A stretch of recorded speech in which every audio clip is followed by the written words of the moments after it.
As you may know, time-lapse seismic monitoring is pretty crucial for tracking fluid movements and producing reservoirs.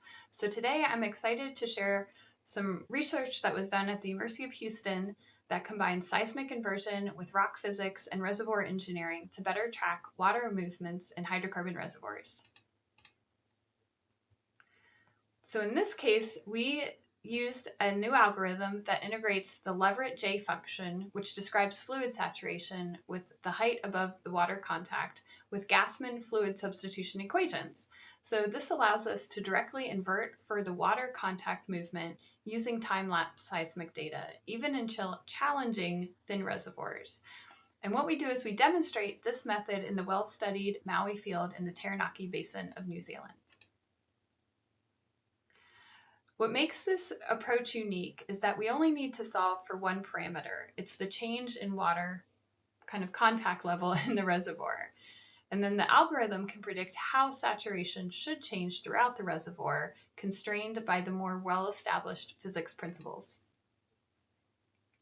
Our results successfully identified differential water movement across the field with greater water influx on the southern flank, which was matched with independent well data.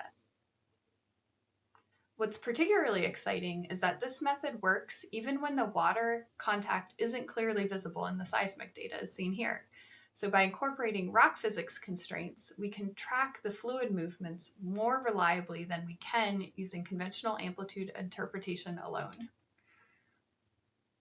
So this integrated approach has pretty important implications for reservoir monitoring and management, and it could potentially help identify bypassed hydrocarbons and optimize well planning and well placement in mature fields. This method, we think, can also be adapted for different reservoirs by modifying the rock physics and saturation height relationships.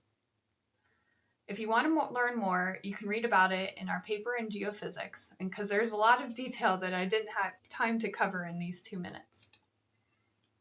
And as always, thanks for watching our research highlights. I'll see you next time.